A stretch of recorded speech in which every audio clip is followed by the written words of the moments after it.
So as they're getting mic'd, I'd like to introduce our esteemed moderator for the very next panel, Beyond Left and Right. Our moderator will be Dr. Alexandra Borchardt, who is the editor at the German press agency and Munich correspondent of the Financial Times of Germany. Since 2005, she works for the Süddeutsche Zeitung, first as chief editor for business news, then as deputy head of Department Interior Policy, and since 2011 as managing editor. Dr. Borchardt studied political science and holds a PhD from Tulane University in New Orleans.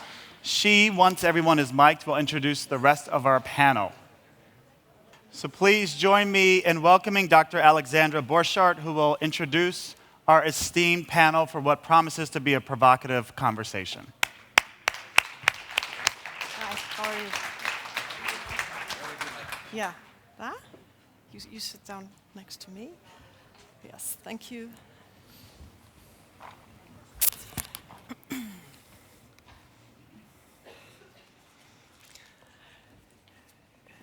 Yes, hi. Good afternoon. Universal basic income, this could reconcile left and right, some people say. Maybe it could even split up, right? Like some of the right will go this way, some will the other way, or left. And I'll discuss these questions with my esteemed guests here. That's Robert Reich, Michael Tanner, Daniel Mitchell, and Reiner Eichenberger. Please give a warm welcome to my guests.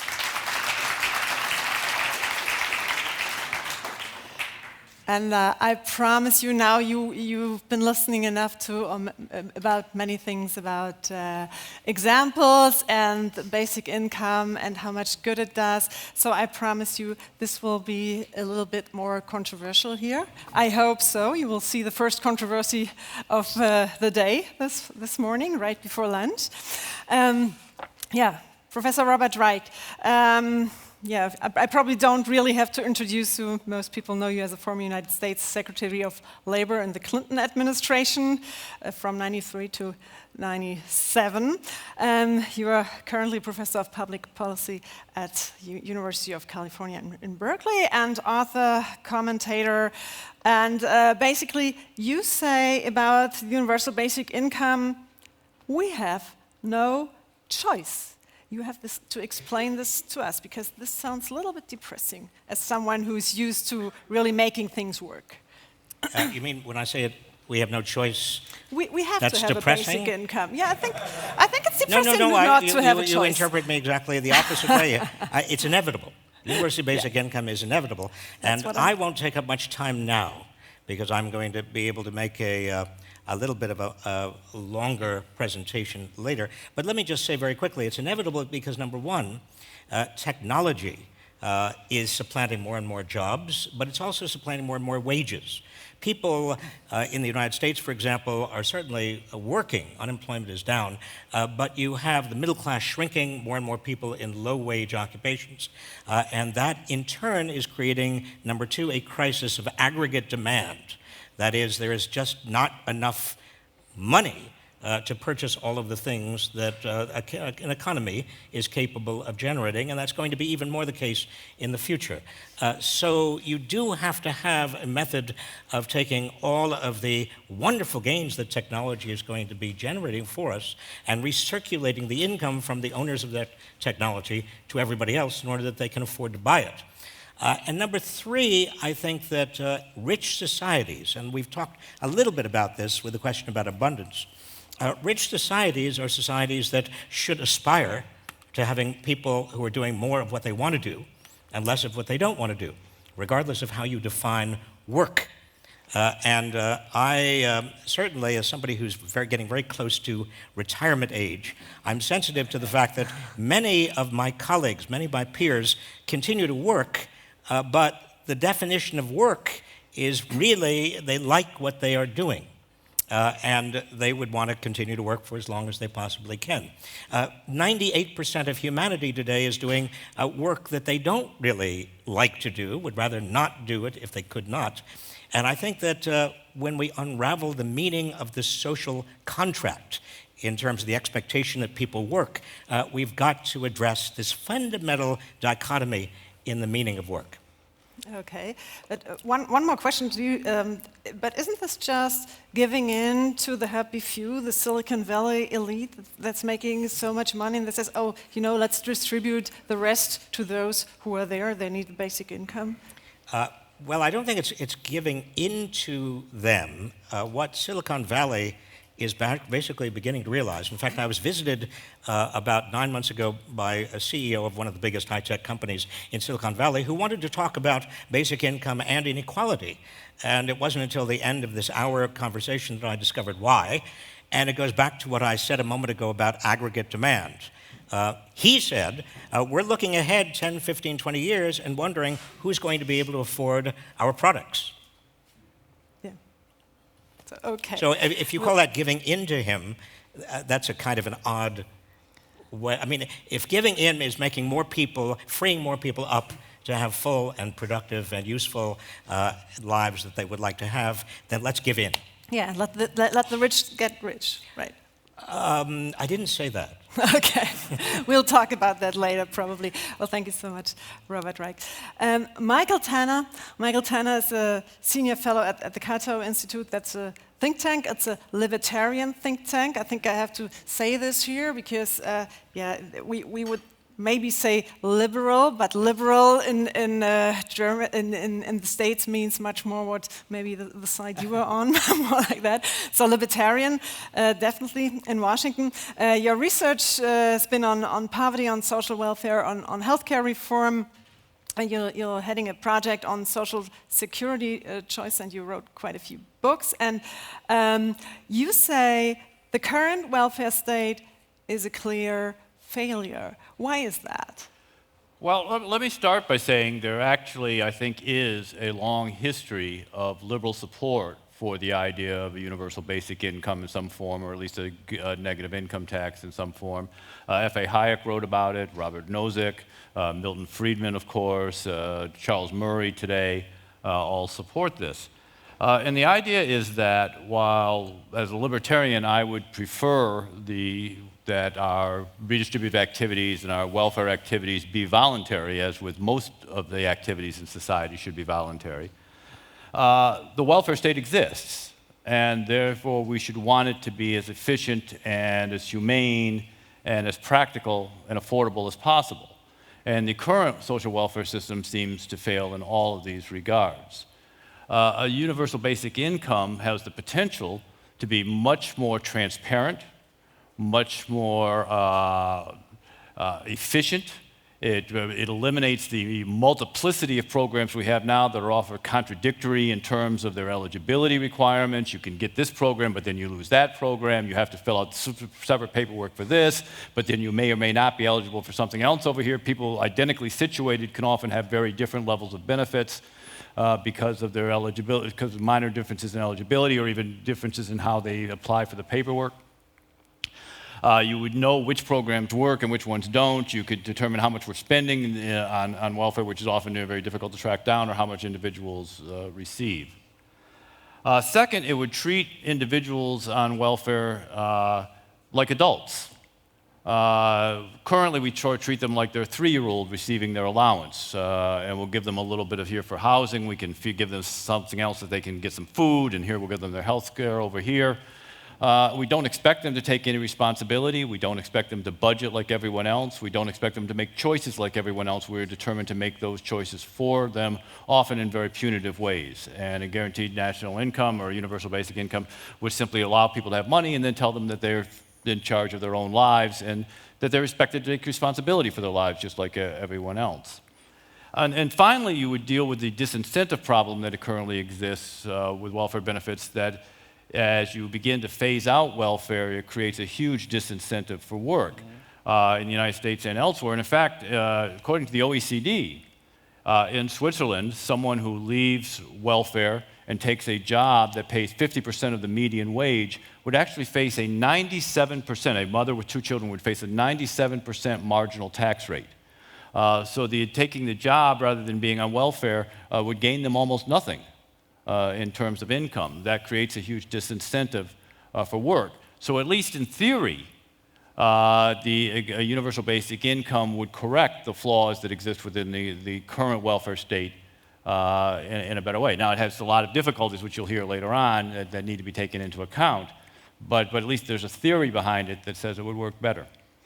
Yeah, but then again, I mean, that was a topic in the panel before, even wouldn't it increase the size of the state? Because realistically, you can't cut down everything. I mean, somebody might fall violently ill, they need treatments, whatever, they can't afford this on a basic income. So you would still need health insurance. And there's so many other things you would still need. So you could probably, you couldn't cut down everything, but you would need to increase the size of the state. You said you would need, alone for the United States, you would need $4 trillion when I remember that correctly. That's right, and you can see it from the size of the tax increase necessary here in Switzerland to fund the proposal under the referendum.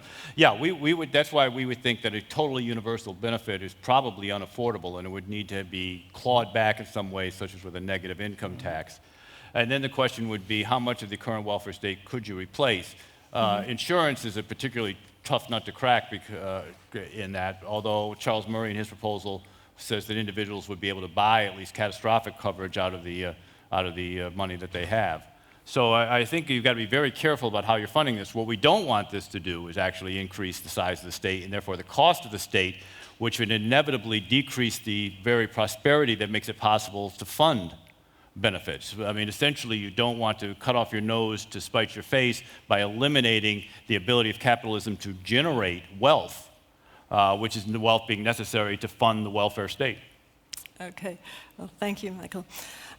Daniel Mitchell, you were working for the same institute, senior fellow at the CATO Institute as well. Your research emphasis on fiscal policy and tax reform, tax policies, international tax competition.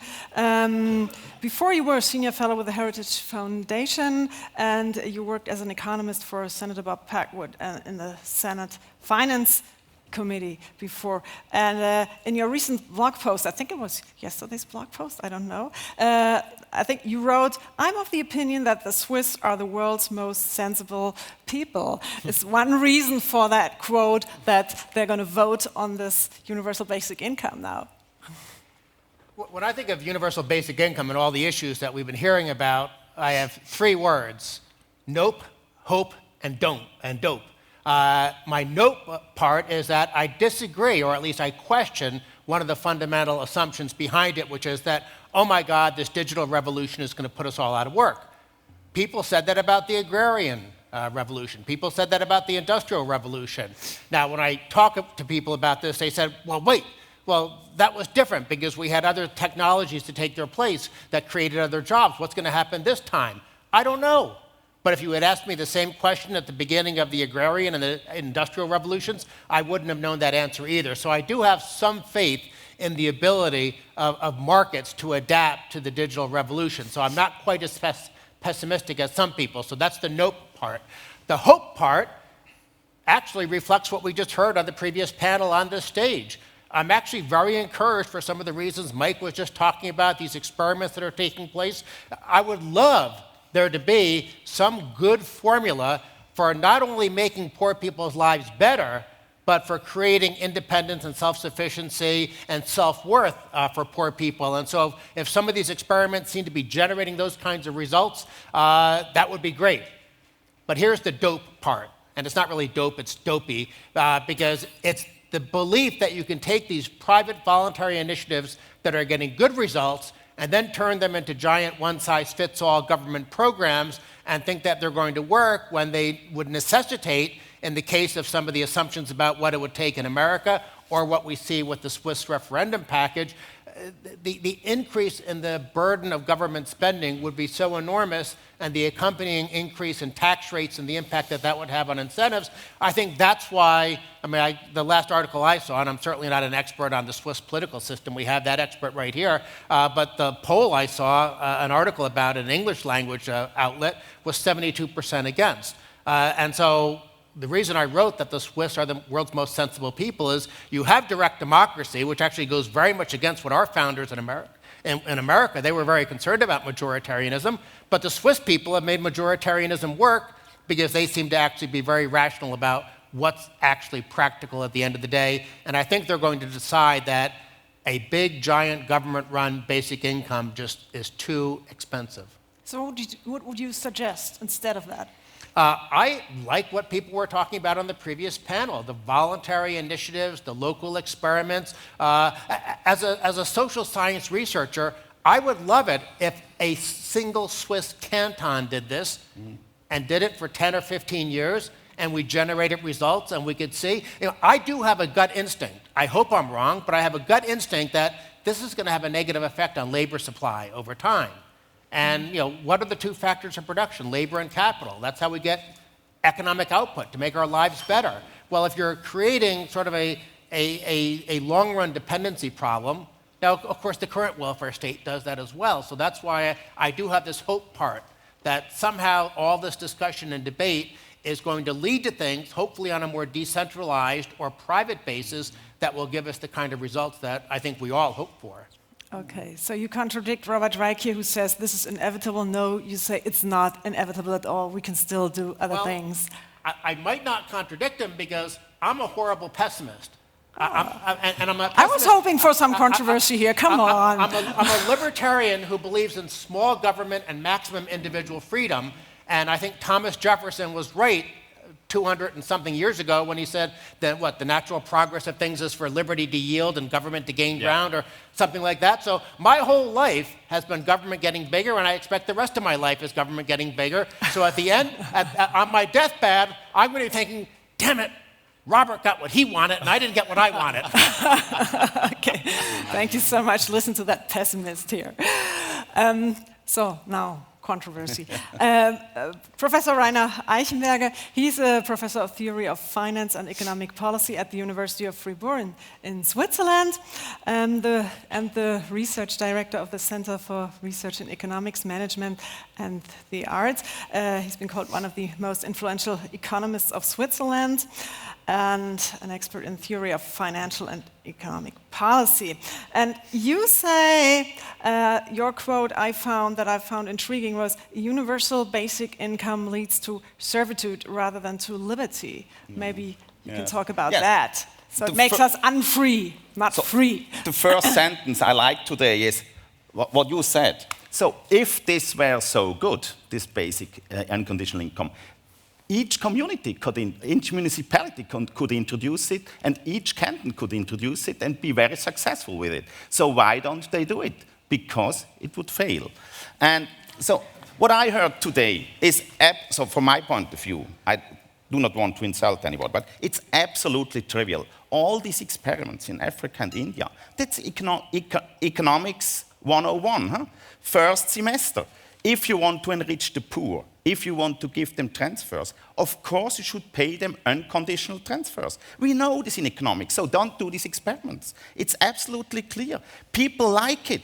And if you ask them, do you want to participate in this experiment? They say, oh yes, of course, we want money. So that's absolutely not surprising. But the interesting thing, or the problem here is, of course, unconditional transfers have benefits, but they have also costs. They have to be financed. And of course, in all these experiments, they are not financed by this municipality.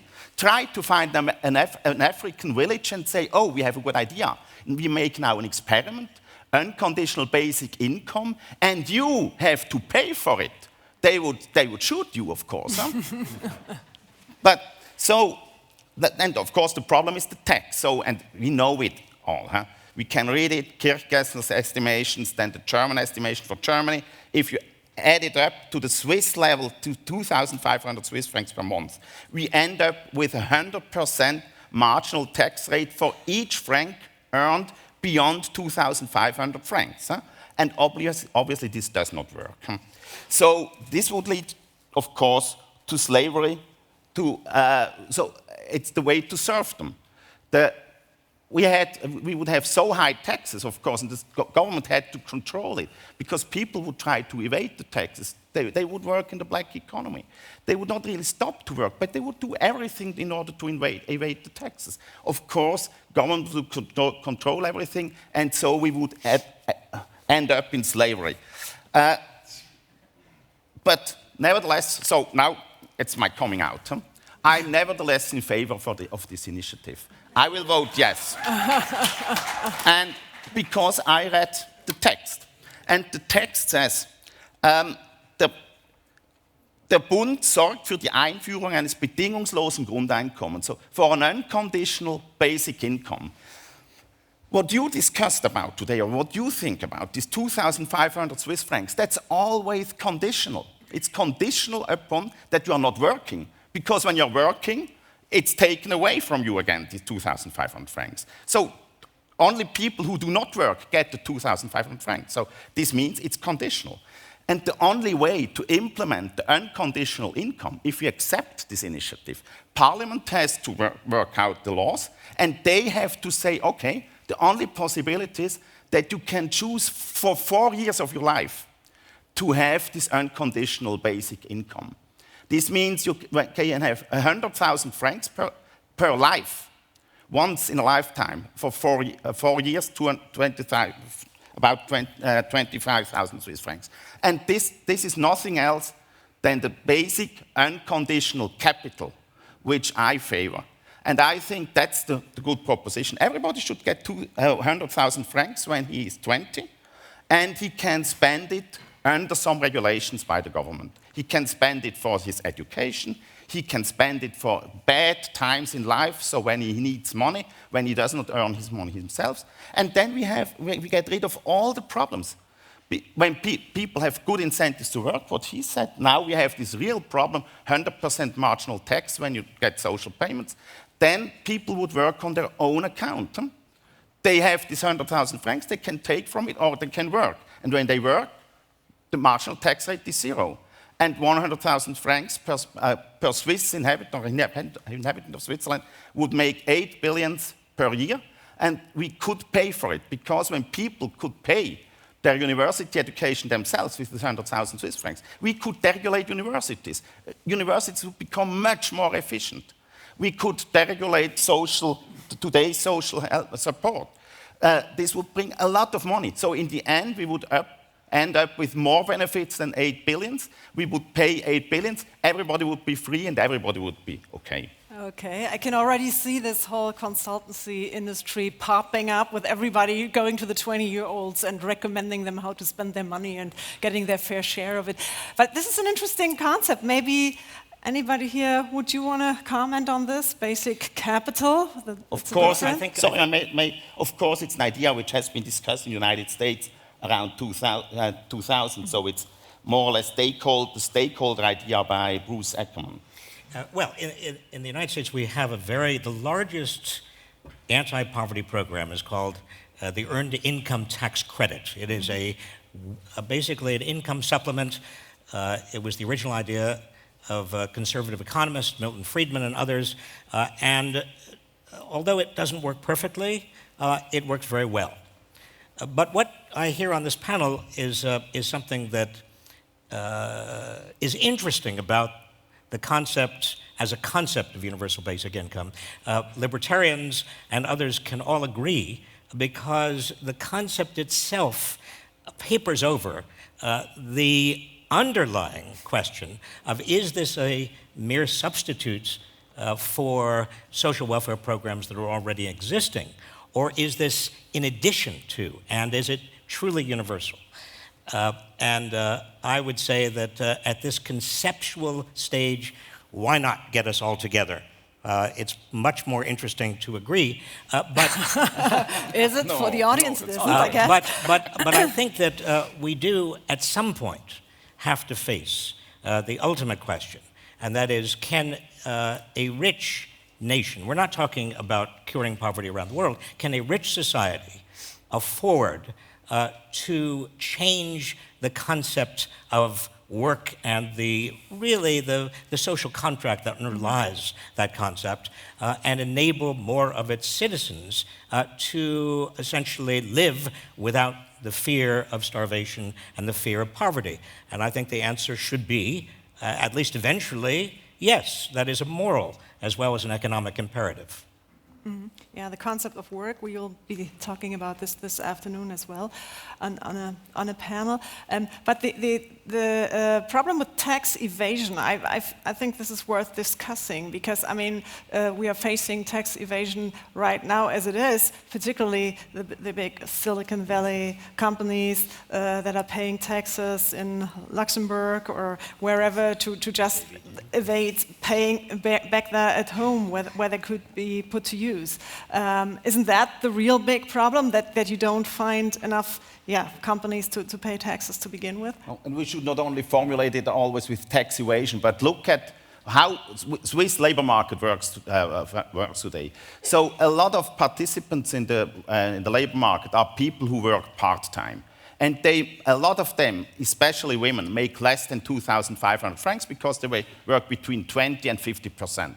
And when they get 2,500 francs for free, and if you have this marginal tax rate, which is now the proposition from your first 2,500 francs, which you earn yourself, you have to give them back to the money, to the government in order to finance this unconditional basic income. Then, of course, it's not worth to work anymore with these part-time jobs. And I think that's the gorgeous phenomenon in Switzerland, that people are allowed to work part-time. All of you say, or not all of you, but some of you say, oh, we have not enough work in the future, and people should have more leisure. Yes, these people work part-time because they think it's good to work only part-time. But the incentives to work part-time are totally destroyed with this unconditional basic slavery. Okay. I want to address the point about tax evasion because I like to think of myself as the world's biggest defender of tax havens. I actually know Mr. Mossack and Fonseca that your newspaper has created so much headaches for. But in terms of the question you asked, the American Silicon Valley companies, they're not evading tax, they're avoiding tax. They are legally taking steps to protect their income.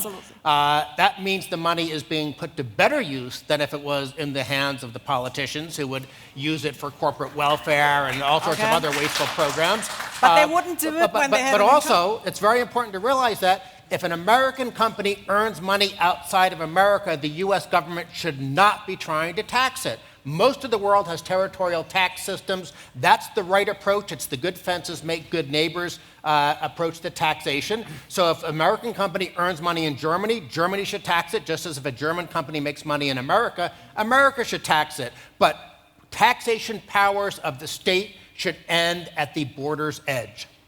Yeah, let me just add in on this. We should understand that government does not create wealth of any kind. Only the private sector actually creates wealth. The government can move the money around, redistribute it, and what have you, and we can argue about whether or not they should. But they don't actually create any new wealth. You can go back, I think the relevant text here is Bastiat, and go back to The Seen and the Unseen. And he speaks of a French farmer who wanted to irrigate his fields. And he was going to hire some workers in order to dig ditches in order to irrigate those fields. But before he can do so, the French government comes along, taxes away the money he was going to use to hire those workers, takes it over here and says, we're going to build a road now, and hires those workers to build the road. And everybody says, hey, French government, you've done a wonderful thing. Look at all those jobs you created. No one sees the fact that the farmer didn't hire those workers. Those jobs were not created. And in fact, now the farmer's crops wither in the field and die because he couldn't irrigate his crops. And the price of food goes up, so it makes it harder for those workers. You have to look at both sides of the equation. And if you simply hike taxes in order to finance a universal basic income, what you're going to do is not have the wealth that you ultimately need to pay that universal basic income. Yeah. I want to just profoundly disagree with everything else that's been said. and let me begin by saying that one of the most important things government does with regard to creating wealth is public investments in education, basic research, and infrastructure. Yes. And if government did not do that, you would have very little basis for the creation of private wealth. But number two, the assumption that somehow the free market exists in nature, that there is not a definition of property, a definition of contract, an enforcement of all of the basic features of the free market through government is an absurdity. In fact, most of the wealth generation today is coming from intellectual property. Intellectual property, its very meaning not only its enforcement, but its very meaning. What is capable and what is appropriate in terms of being deemed intellectual property is a decision by government, by courts, by administrators, and therein may lie the answer to where and how to finance your basic income, not through taxes. You know, again, if it's not free market versus government, if you can think about government as the creator, for example, of property rights, then perhaps one way of financing your basic income is to say, we will say a particular royalty stream from intellectual property will go into a fund for basic income, because that is only appropriate given that all of your intellectual property is generating huge returns, huge rents, particularly with network effects, and either antitrust or some sort of royalty system is going to have to be installed, have to be implemented by government. No, but right? Do I get your agreement? No, You may have to get I join your side. So property. I join your side by stating here officially, government is partly highly productive, not necessarily United States, but in Europe. Therefore, it's very important that we do not inflate taxation by making transfers, by giving, so that I have to pay higher taxes in order to finance a transfer back to me, so that's just stupid. But we need taxes in order to finance a productive government. But taxes have cost, and these costs grow exponentially with the level of taxes. So we should try to keep taxes low and not inflate them. But you now bring proposals how we could tax the economy, not by taxing the whole economy, but only going, for example, into this property rights or perhaps the financial market. But don't trust him. Huh? If GDP is not large enough to finance unconditional basic income with a level of 2,500 francs per month for 80 years for everybody. Huh? So it's absolutely impossible to finance it with the whole GDP. So then it's even more impossible to finance it by taxing only a part of GDP, a small part. So property rights are just a small part of GDP. The financial market is just a small part. It's perhaps even in Switzerland, it's perhaps 5% of value added in Switzerland. So we cannot tax the financial market in order to finance this whole big basic income. So just forget about it. Okay, Daniel, you want to add to that? And after that, I want to open for the floor. I want to make a middle ground point.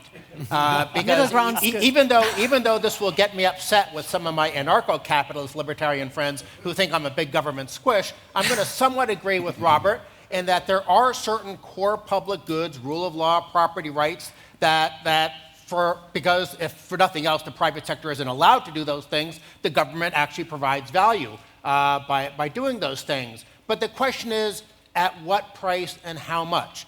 The Western world basically became rich between the Napoleonic Wars and World War I, when the total burden of government spending averaged about 10% of GDP. Today, the smallest public sectors you get in a developed country are places like Hong Kong and Singapore, where government consumes 20% of GDP. In Switzerland, government consumes about 34% of GDP. Now, are you getting more and better government than the people of Singapore?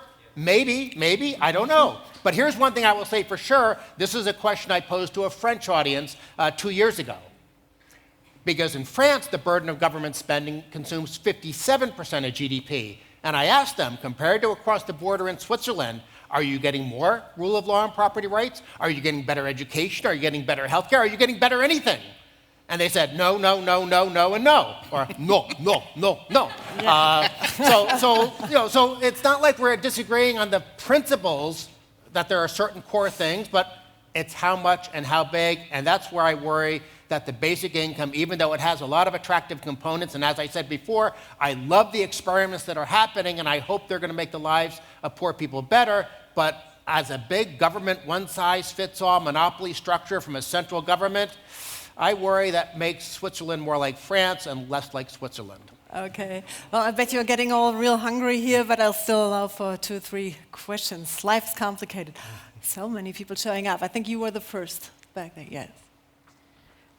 Yeah, so to make it clear, I'm a musician, so actually, yeah, I don't really know what I'm talking about. But the thing is... Yes, sure you do. Yeah, I don't know. But the thing is, okay, how I perceive this whole discussion is that, for me personally, how I perceive it is that I see the basic income as a tool to make it possible to have certain discussions that we need, questions that we need time and energy for, to ask ourselves as humanity globally. And I think this is one proposal on how we can kind of make space, because we do have bigger problems in this. And when I listen to this discussion, it's a lot of pro and contra, a lot of having an opinion, and I'm kind of not so interested in it. It's like... Do you have a question, actually? No, yeah, I think that's a question. So the answer is... It's why... No, the question is, why don't you get... do you see it the same way? Don't you see that there are, deeper questions underneath or above it? Course, and that maybe you could get together talking about these, whether... Yes. Opposed to just smashing arguments against each other.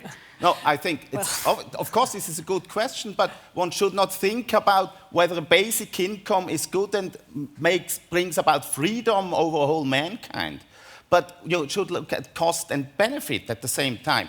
So think about basic income, everybody has 2,500 francs, plus a marginal tax rate, between 70 and 100% on each franc you earn yourself. Then you can think about, makes these people free? How is life then? What would I do then? Yes, I would evade taxes then. Okay, we'll have plenty of time this afternoon to talk about the future of work and general conceptions of that. Back there, a question? Hi, I'd like to ask the libertarians whether this is really a discussion about, is basic income a discussion about solving poverty, or is it a discussion about improving social mobility? Well, I've always thought that all the debates about inequality in the US are completely misplaced. I don't care whether Bill Gates is getting richer faster than I'm getting richer. I care whether there's upward mobility for poor people. So I think the problem we should be trying to solve is poverty, not inequality. And if we're trying to solve poverty, I think there's no substitute for just better economic growth. Now, obviously, we should try to get a better rate of return on education. We spend more per student than any other country in the world, and our inner-city government-run schools are a disgrace and an embarrassment. There are all sorts of individual things we should do to try to make these programs work better and get a higher rate of return out of them. But then it's growth, and that's one of the reasons I worry about making the burden of government spending and taxes higher. Robert, you wanted to add to that? If I could just, I have heard for years the argument that we shouldn't look at inequality, we should look at poverty. The problem is that upward mobility of the poor depends upon a large and growing middle class. If you don't have a large and growing middle class, there are fewer places for the poor to ascend into. And one of the problems in the United States, and I dare say the direction that many other countries are heading, as they pursue the kinds of policies and the kinds of basically capitalist vision that we are pioneering and have pioneered in the United States, is that the middle class begins to wither, it begins to shrink. More and more people feel insecure. The median wage in the United States for households, median household income adjusted for inflation, and is now below what it was in the year 2000. And so the poor not only have fewer places to ascend to into the middle class, but also the middle class becomes less generous, more angry. Politics becomes more polarized. And so you can't separate the issue from dealing with poverty from the issue of your economic system as a whole, particularly the future of the middle class. Michael, you're getting unhappy there? Let me just agree with that. And slightly, if you actually track Gini coefficients against poverty rates in the United States, you don't find any relationship between the two. Or if you want to go to the percentage of income controlled by the top 1% versus poverty rates, you actually don't find any correlation between the two. So I mean, I don't think you can necessarily relate that. I think actually the question of mobility versus poverty was a more interesting question. Because in the United States, at least, we have done a reasonable job in making poverty less uncomfortable. in terms of the sort of poverty that existed in the early 1960s when Michael Harrington wrote The Other America, where a third of the poor didn't have running water, where electricity was rare in many communities, things of that nature. That's gone.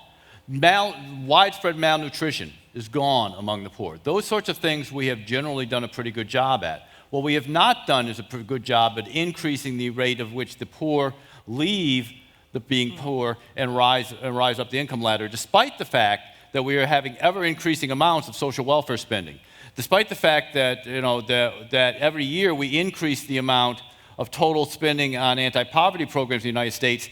That level of mobility is fairly constant. So the question is, are we simply, by doing what we're doing, enabling the poor to become not poor? And I would suggest that the answer is no, and maybe a UBI is a better approach to that.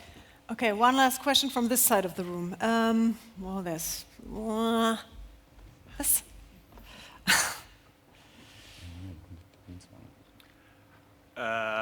Well, I'm Daniel Blinswanger. I'd like to address a question to Professor Eichenberger. As in the Swiss debate, we get very confused with figures. So I just would try and see whether we can have a consensus on certain figures.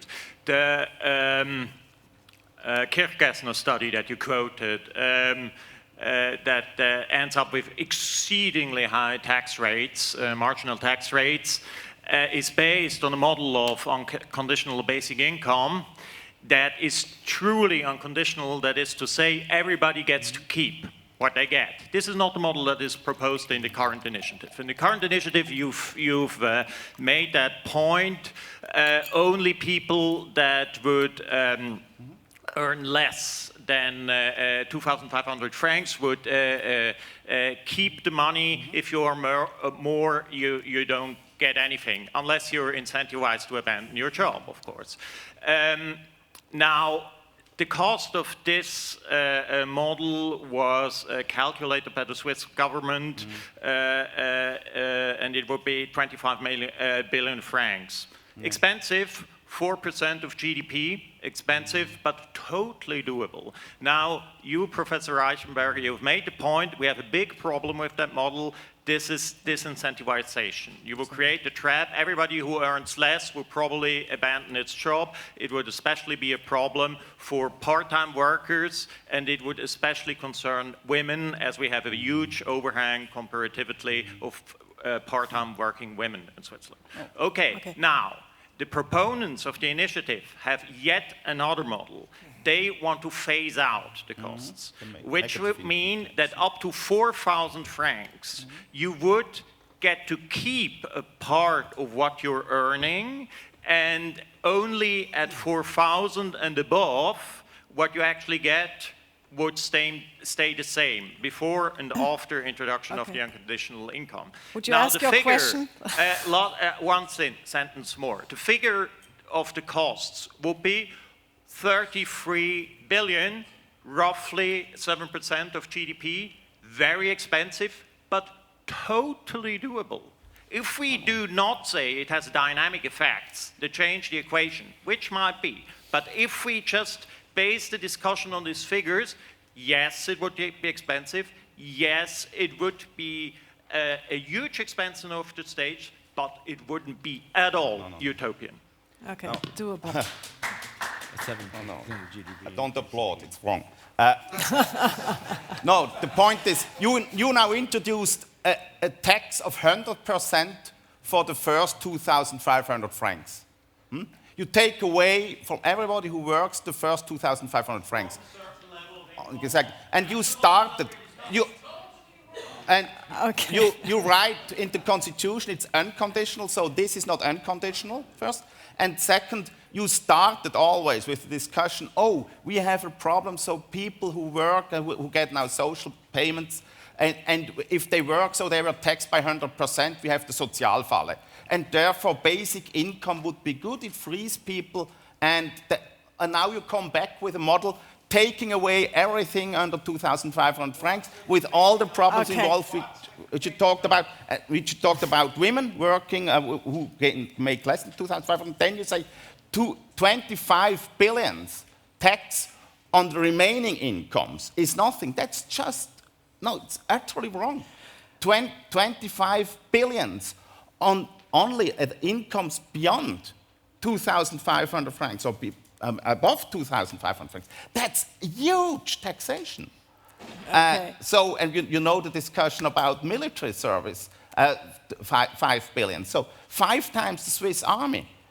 You can quickly calculate it. This would be huge additional tax rates. And when they have those huge additional tax rates, come to me and I'll connect them with some lawyers in Panama that I know. Exactly. Well, thank you so much. This will make a great lunch conversation. I think you will hear more of this during the next few weeks during the campaigning. I think there was a good taste for that.